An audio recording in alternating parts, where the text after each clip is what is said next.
केवल एक ही श्लोक के धारण करने से बड़ा पार हो जाए, ऐसे ऐसे श्लोक है। और उन श्लोकों के वहां जो आपको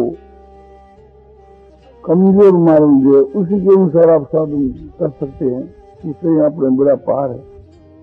इसलिए भगवान ने उस श्लोकों के साथ के वहां वायदो करे हुए साफ बात या कही है कि उसको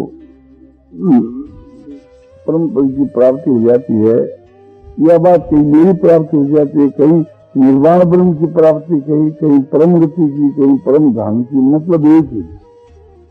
जैसे नई अध्याय का अंतिम श्लोक है कि मन मना हो मद भगतो और मदिया जी मांग नमस्कुरु और माँ में वैसे युक्ते महात्मा नंग मत परायण।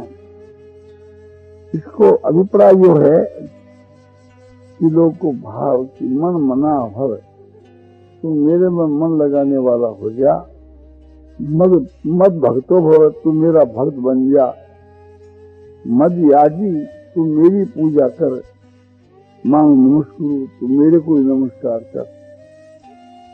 इस प्रकार मन को मुझ में लगा करके तू मेरी शरण हुआ, मेरे को प्राप्त होगा। तो इस श्लोक में चार बात कही, चार इस प्रकार से उपदेश की बात, साधन की बात, चार बात। एक तो यह कि मन मना भर, तू मेरे में मन को लगा दे। दूसरी यह बात कही कि तू मेरा भक्त बन जा। तीसरी यह बात कही कि तू मेरी पूजा कर। चौथी यह बात कही तू मेरे को नमस्कार कर। तो ये जो चार जो बात है, ये भगवान की शरण को स्वरूप है।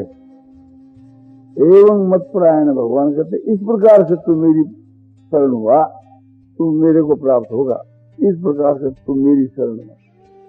तो ये प्रकार बतलाया शरण का। एवं सब जैसे प्रकार अर्थ में है, तो शरण को स्वरूप बतलाया। क्यों बतलाया कि पर शरण को फल भगवान ने बतलाया, तो इस वास्ते शरण किसको नाम है, इसे जानने की इच्छा होने की संभावना होने पर भगवान शरण को स्वरूप बतलाया। 32 के श्लोक के माँ ये 9वें अध्याय का 34 का श्लोक है, और 9वें अध्याय के 32 के श्लोक में भगवान कहते हे पार्थ, मेरी शरण होकर के चाहे कोई स्त्री हो, चाहे पुरुष हो, चाहे माने पुरुषों के मां चाहे वैश्य हो, चाहे शूद्र हो, और उससे भी नीची योनि वाले पाप योनि भी क्यों नहीं हो। शास्त्रों में चंडालादिकों को पाप योनि में गणना की है। तो भगवान का यहाँ यह कहना है कि ऐसे जो अछूत जाति चंडाल आदि है, वे भी मेरी भक्ति के प्रभाव से, यानी यह जो मेरी शरणागति है, या शरणागति भक्ति है, तो इस प्रकार से मेरी शरण हुआ जो है पुरुष है, परम गति को प्राप्त हो जाता है। खेती आंती परम गति में, ये भी परम गति को प्राप्त किया तो तू हो जाएगा। इसमें तो कहना ही क्या है। और जो उत्तम जाति वाले ब्राह्मण क्षत्रिय जो है वे हो जाए, इसमें कहना ही क्या है। नहीं, ऐसे जो जाति से जो नीच है, योनि से नीच है, माने स्त्रियां को योनि से नीच बतलाई है और ये जाति से नीच बतलाए हैं, तो उन सब का भी उद्धार हो सके है खाली मेरी शरण होने से। शूद्रों में संजय और विदुर जी, ये शूद्र जाति के वहां हुए, और इनका कल्याण होगा। और पाप योनि के बीच में गो आदि जो है, और सबरी भेदनी भगवान की भक्ति के प्रभाव से उनका भी उद्धार हो गया। वैश्यों के बीच के माँ तुलाधर वैश्य है, सिद्धि वैश्य है, नंद भद्र वैश्य है, ऐसे वैश्य जातियों का उद्धार हो गया। और स्त्रियों के बीच के माँ तो कहना क्या कि समझो कि स्त्री जाति के वहाँ तो गौतम की कथा है, वर्तमान में भी मीरा बहन की कथा है, और शास्त्रों में पूर्व के जमाने में गार्गी है, मैत्री है, बहुत सी स्त्रियां भगवान की भक्ति के प्रभाव से मुक्त हो गई। स्वागन स्त्रियां भी भगवान की भक्ति के प्रभाव से, द्रौपदी, विदुर की स्त्री, और गोपियों की तो बात ही क्या है, ऋषि पत्नियां कोई उद्धार हो गए। तो भगवान की शरण लेने से असली वही शूद्र और पाप योनि वाले चंडालादिकों की भी परम गति बताई। इससे ये जानने की इच्छा हुई कि ईश्वर की शरण का स्वरूप क्या है। तब ये स्वरूप बतरा कि मन मनाभ मद भक्तो मदिया जी मांगनु सूल।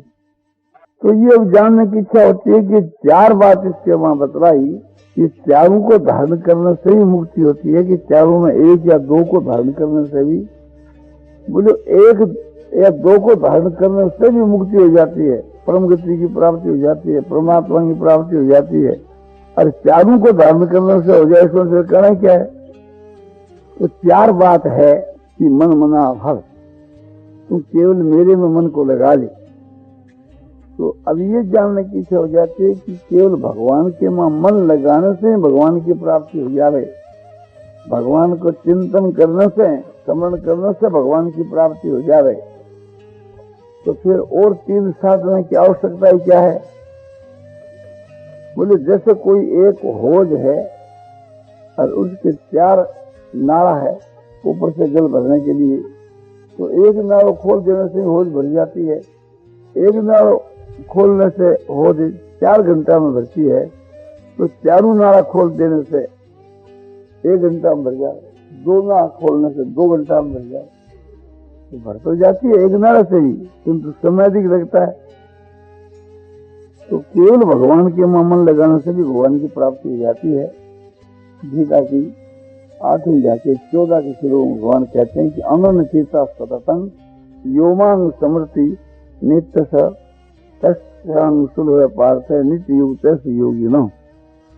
हे पार्थ, अनंत हुआ पुरुष है जो नित्य निरंतर मेरे स्वरूप का श्रवण करता है, यानी मेरा श्रवण करता है, उस पुरुष के लिए मैं सुलभ हूं।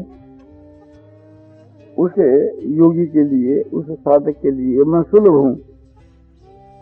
तो बोले ये 8वीं अध्याय के 14 के श्लोक में कहा, और ये प्रकरण 9वीं अध्याय का है। वो 9वीं अध्याय का प्रमाण आप बतलाओ कि केवल भगवान के चिंतन से, ध्यान से परमात्मा की प्राप्ति हो जाए।